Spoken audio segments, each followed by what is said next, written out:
اعوذ باللہ من الشیطان الرجیم بسم اللہ الرحمن الرحیم اللہم صلی علی محمد وعلی آل سیدنا مولانا محمد وبارک وسلم۔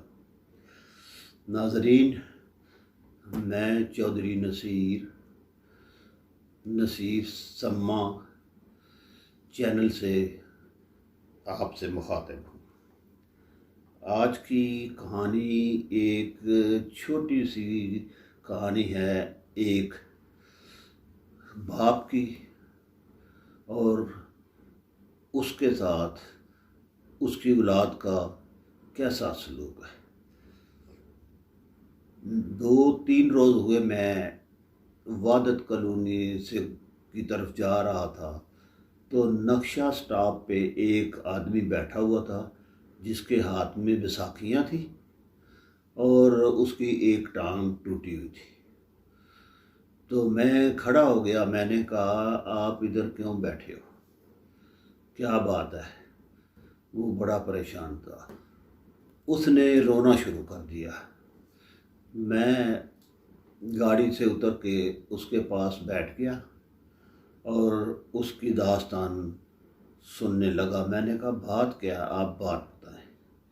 اس نے کہا کہ میرا نام محمد گلزار ہے، میں یہاں پہ اس لیے بیٹھا ہوں کہ میرے بیٹے جو ہے نا، 4 میرے بیٹے ہیں، وہ مجھے مارتے ہیں، گھر داخل نہیں ہونے دیتے، اور یہ ٹانگ بھی انہوں میں سے ایک نے توڑی ہے، اور میری ٹانگ میں راڈ پڑا ہوا ہے، اور جو راڈ ہے اس کی وجہ سے مجھے درد ہوتا ہے تو میں موٹر سائیکل کی ٹیوب اوپر کس کے باندھ لیتا ہوں، کیونکہ میرے پاس کوئی پیسہ نہیں ہے علاج کرانے کے لیے، اور نہ ہی میں کوئی کسی ہاسپٹل میں جا سکتا ہوں۔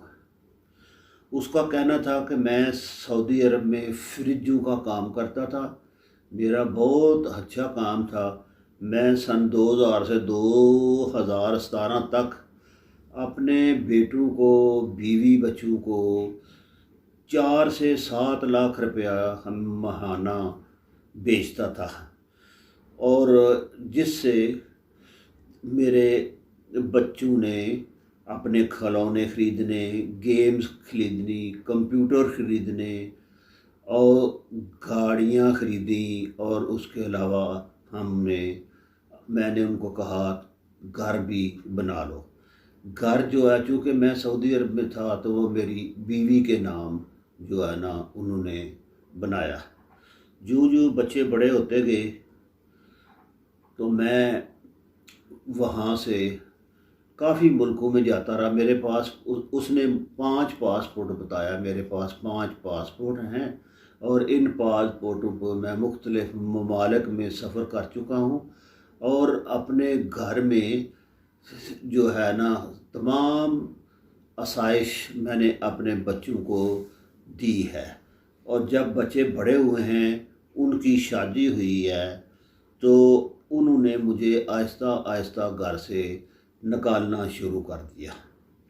ایک روز میرے ایک بیٹے نے مجھے اتنا مارا کہ میری ٹانگ ٹوٹ گئی، جس کی وجہ سے ٹانگ میں یہ سریا بھی ہے جو آج تک اندر ہی ہے۔ میرے پاس کوئی پیسہ نہیں ہے جس سے میں یہ نکلوا سکوں۔ وہ بار بار اپنی بات سناتے ہوئے زاروں قطار روتا جا رہا تھا، روتا ہی روتا تھا۔ کہنے لگا کہ میں رات کو مختلف پارکوں میں سوتا ہوں، ایک میں نے واقف بنایا ہوا ہے، کوئی چوکیدار ہے کسی کوٹھی کا، میں کبھی کبھار اس کے پاس جا کر سو جاتا ہوں، اور کھانے کے لیے چونکہ میرے پاس پیسے نہیں ہیں، نہ ہی مجھے میرے بچے دیتے ہیں، تو میں لوگوں کا چھوڑا ہوا کھانا ہوٹلوں میں جا کر جو وہ چھوڑ دیتے ہیں ان سے اپنا پیٹ بھر لیتا ہوں، اور رات کو اگر مجھے بھوک لگتی ہے تو میں پانی کی بوتل ساتھ رکھتا ہوں، تو پانی پی کر اپنا جو ہے نا گزارا کر لیتا ہوں۔ تو ناظرین، مجھے اتنا دکھ ہوا، اتنا افسوس ہوا ہے کہ میں آپ کو بتا نہیں سکتا۔ میرے تو جو ہے نا ہوش وہ ہی قابو میں نہیں رہے۔ ایک بیٹے نے کہتا ہے میری ناک کی ہڈی 2 دفعہ توڑی ہے۔ میں جب کبھی جاتا ہوں گھر میں تو مجھے گھر میں داخل نہیں ہونے دیتے، اور میں گھر سے 30-40 فٹ کے فاصلے پر بیٹھ جاتا ہوں، کیونکہ میں چاہتا ہوں اپنے پوتے پوتیوں کو دیکھنا۔ تو میں ان کو کہتا ہوں مجھے ان کو صرف دیکھ لینے دیا کرو، مگر وہاں سے مجھے وہ پکڑ کر تھانہ مناواں میں لے گئے۔ مجھے پرچہ میرے اوپر کوئی بنا کے دینے لگے۔ وہ ایس ایچ او جو تھا وہ اللہ کا بندہ تھا، اس نے جب اس کو پتہ چلا کہ یہ ان کا باپ ہے اور یہ اس کے خلاف پرچہ دیتے نا، اس نے کافی ان کو لان تان کی اور کہا کہ تم کس طرح کے بے غیرت انسان ہو، میں تمہیں بند کروں گا، میں اس آدمی کو بند نہیں کر سکتا، یہ تمہارا باپ ہے، تم اس طرح کا اس کے ساتھ سلوک کر رہے ہو، کل کو اللہ تعالیٰ بھی تمہارے ساتھ پتہ نہیں کیا کرے، تم سمندر میں غرق ہوتے ہو، دریا میں غرق ہوتے ہو، اور جیسا اپنے والدین کے ساتھ کرو گے ویسا ہی مرو گے۔ ماں کے ساتھ تو سلوک سنا ہوا تھا، باپ کے ساتھ یہ پہلی دفعہ یہ سننے میں آیا کہ ماں کی ممتا تو آپ نے دیکھی ہوگی، باپ کی پہلی دفعہ آپ نے دیکھی ہے۔ کہتا ہے میری بیوی، میری شادی ہوئے 30 سال ہو گئے ہیں، میں نے آج تک بیوی کے ساتھ ناراض نہیں ہوا، کبھی اگر ناراض ہوئے بھی ہیں تو 2-4 منٹ کے بعد ہم پھر راضی ہو جاتے تھے۔ اور میری بیوی نے بھی بچوں کے ساتھ مل کر عدالت سے جعلی طور پہ خلا لے لیا ہے، جہاں پہ نہ مجھے بلایا گیا ہے، نہ کوئی میرے کہیں پہ دستخط ہیں، نہ انگوٹھا ہے، جبکہ طلاق میں 2 گواہوں کا ہونا ضروری ہے، مگر اس نے میرے بغیر ہی جو ہے خلا لے لیا۔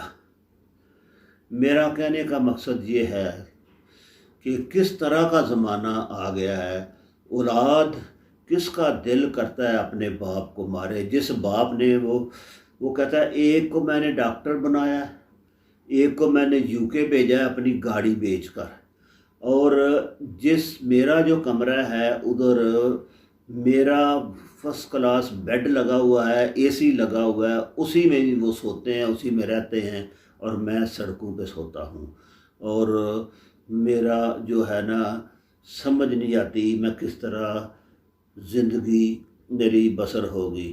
میں کئی دفعہ گیا ہوں تو ان کو کہا ہے کہ مجھے صرف اپنے پوتے پوتیاں جو ہے نا، مجھے ان سے بہت پیار ہے، ان کو دیکھ لینے دیا کرو، بے شک مجھے روزانہ مار لیا کرو، مگر انہوں نے میری ایک نہ سنی۔ یہ جو میرے پاس میری بیساکھی ہے، اس کے ساتھ انہوں نے مجھے کئی دفعہ مارا ہے۔ میں آپ سے یہ عرض کرنا چاہتا ہوں کہ اللہ تعالیٰ ہمیں معاف کرے، اور کبھی بھی اپنے والدین کے آگے بولنے کی ہمت نہ دے، توفیق نہ دے، اور مارنا تو ایک علیحدہ بات ہے۔ کتنے ہی کوئی ظالم نہ ہو تو اس کو کس طرح یہ لوگ اپنے باپ کے ساتھ، جس نے ان کے لیے سب کچھ کیا ہے، جو ان کا کیا ہوا وہ جو جس سے وہ عیش کر رہے ہیں، مگر اپنے باپ کو اپنے گھر میں داخل ہی نہیں ہونے دیتے۔ تو یہ بیچارہ وہاں پہ بیٹھ کے دن کو سارا دن نقشہ سٹاپ پہ بینچ پہ بیٹھا رہتا ہے، رات کو کہیں جا کے سو جاتا ہے۔ اس کی حالت دیکھ کر رونا آتا ہے۔ یہ کیسی اولاد ہے جس کو اپنے والد کی ذلت میں زندگی پر خدا کا ڈر بھی نہیں آتا۔ اللہ تعالی ہمیں اپنے والدین کی خدمت کرنے کی توفیق عطا فرمائے، اور ان ظالموں کو ہدایت دے، اور اس انسان کو بھی حوصلہ اور اللہ تعالیٰ اس کا کوئی سبب لگائے۔ آمین۔